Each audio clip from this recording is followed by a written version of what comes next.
Today when I was doing my grocery shopping, I saw English green peas.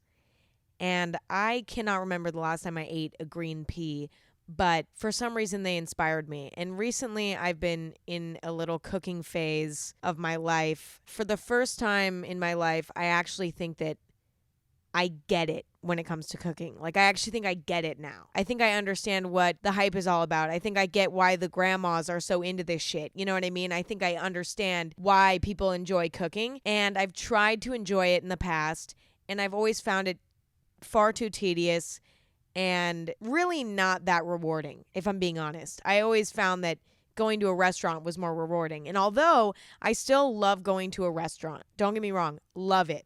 Love it, love it. One of my favorite things to do in my free time. I finally think I understand what the hype is when it comes to cooking. I think I get it. And it's a hobby for me that's sticking and kind of getting me up in the morning, if I'm being honest. Like, the thought of waking up in the morning and cooking excites me. And that is priceless. Anyway, back to the green peas. I saw these green peas in the grocery store and I had a vision. And my vision was a soup with a basil broth and whole green peas and whole potato. Not whole potato, not like a whole potato, but like pieces of potato. And I was like, a recipe for this must exist. I can't have just come up with this off the dome. Like, I must have seen this before. You know, this must be a recipe that has been circulated through the internet or something. Like, I doubt that I just spontaneously developed this in my brain. So anyway, I bought all of the ingredients that I thought that I could need, and I came home and started researching basil, potato, pea soups. And to my surprise, nothing was coming up that matched what I was envisioning in my head. But I was so determined to make this soup in the way that I was picturing it in my head that I decided that I needed to just do some research and figure out how I could make it without following a recipe from somebody who actually knows what the fuck they're doing. Because I don't know what the fuck I'm doing when it comes to cooking. I still do not know how to properly dice an onion, etc., etc. So I did a lot of research. I probably spent an hour researching, okay, how long do I need to cook potatoes before I put them in the soup?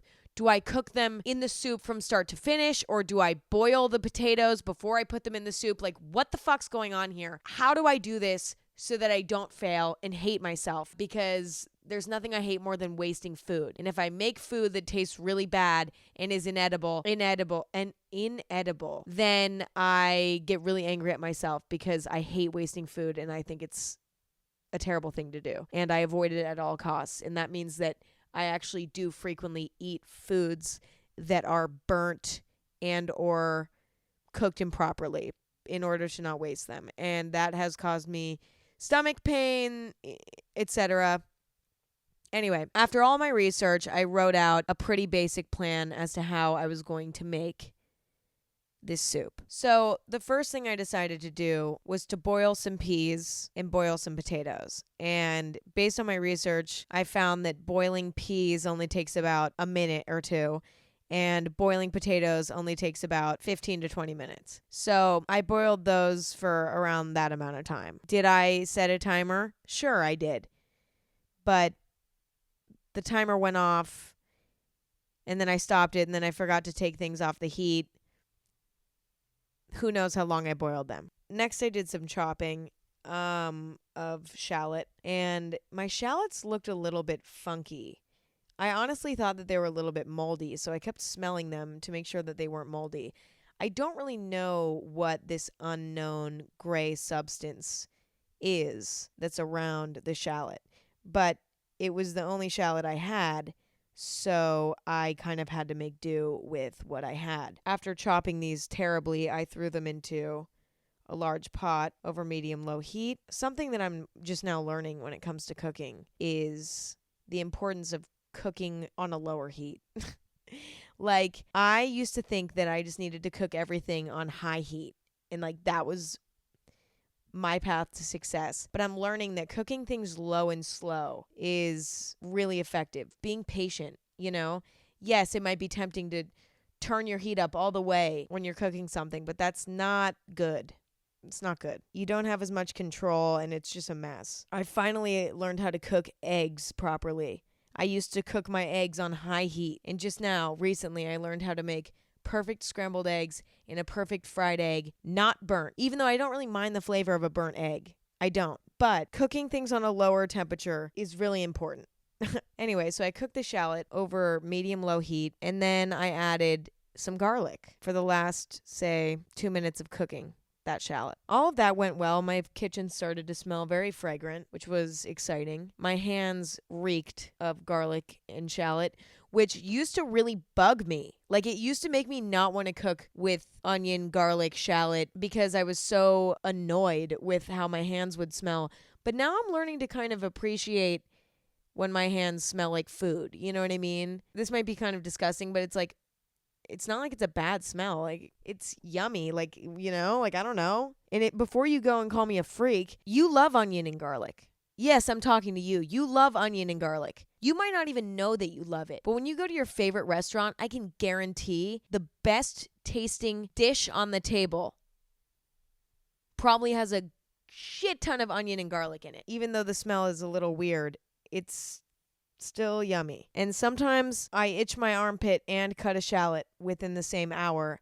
And when I smell my hand later, I don't know if the rancid smell came from me itching my armpit or from the shallot.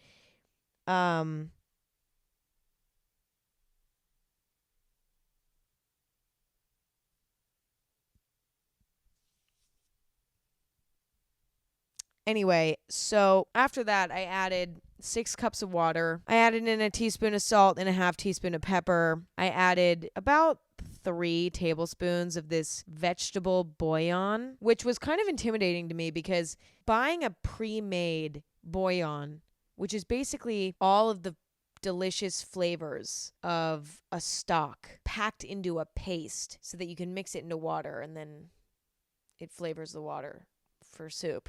Okay. Like, buying a pre-made one is kind of scary, right? Because you don't really know what you're getting yourself into. The flavor is kind of unpredictable, especially if you haven't tried that specific bouillon before. And I've never used bouillon before. To be honest, I've never even made a soup. I've made a curry before, but I've never made a soup. So this whole experience was really scary. I was kind of shooting in the dark here. I was like, I don't know what I'm getting myself into. And then things kind of started to get intense because this next step is kind of when my soup was about to turn into what I had dreamed it to be. It was like all the dirty work was done and it was almost time to assemble. So I removed the pan from the heat, put it into a blender, and added a half a cup of basil and a 1/4 cup of parmesan. I probably could have added more parmesan, honestly. I'm going through a cheese phase recently. I went a pretty long time without eating much cheese because I thought that it hurt my stomach, but it turns out it doesn't. And that was some of the best news I've gotten in a long time. Cheese doesn't hurt my stomach. Now, let me tell you, if I drink a glass of milk, it's a completely different story. But cheese, for whatever reason, doesn't bug me. And there is science behind it, and I have done the research, but I don't think anyone cares. So anyway, I threw everything into the blender except for my peas and my potatoes, and I blended that mixture up. And at first I was really worried. I will say I was concerned because in my brain I had imagined a vibrant green broth for my soup. But the vegetable bouillon that I added into the soup base just turned it kind of brown. And after blending in the basil, it was a little bit more green, but it wasn't as green as I imagined. So at this point, I was praying for a miracle because seeing this brown soup base kind of upset me. It was like, wow, my dream is not coming together as I planned. But I didn't give up. And when I tried the soup base, I was shocked at how delicious it was. It was so flavorful, and I was really excited. This kind of put the pep back into my step. I was like, you know what? Maybe shit's not so bad after all. Maybe everything will be okay. But I didn't know for sure yet. I had a very strong fear that I didn't cook my peas and my potatoes correctly. I was very, very, very, very, very, very, very, very, very, very, very, very concerned about this. But, the show must go on. So I added the peas and the potato to the mixture, and I brought it up to a boil one last time.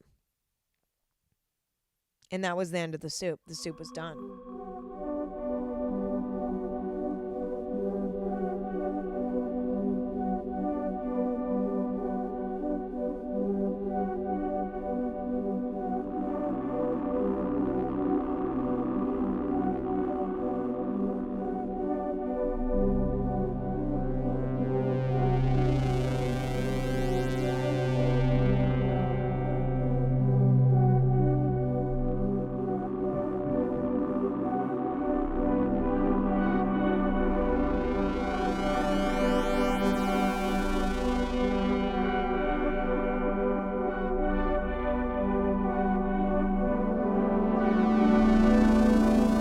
I garnished my soup with some Parmesan cheese because, again, I'm going through a cheese phase right now. I can't stop putting cheese on literally fucking everything. I'm serious. I also garnished my soup with a bit of chives. I love the way that chives look.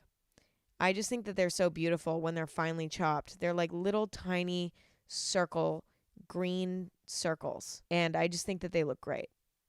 I don't say this a lot, but I'm fucking proud of myself, and I'm proud of this fucking soup. And the way that I rate a cooking success is based on whether or not I would purchase it at a restaurant and for how much money I would purchase it for at a restaurant. And with this soup, I would definitely purchase it at a restaurant, and I would pay $17 for it.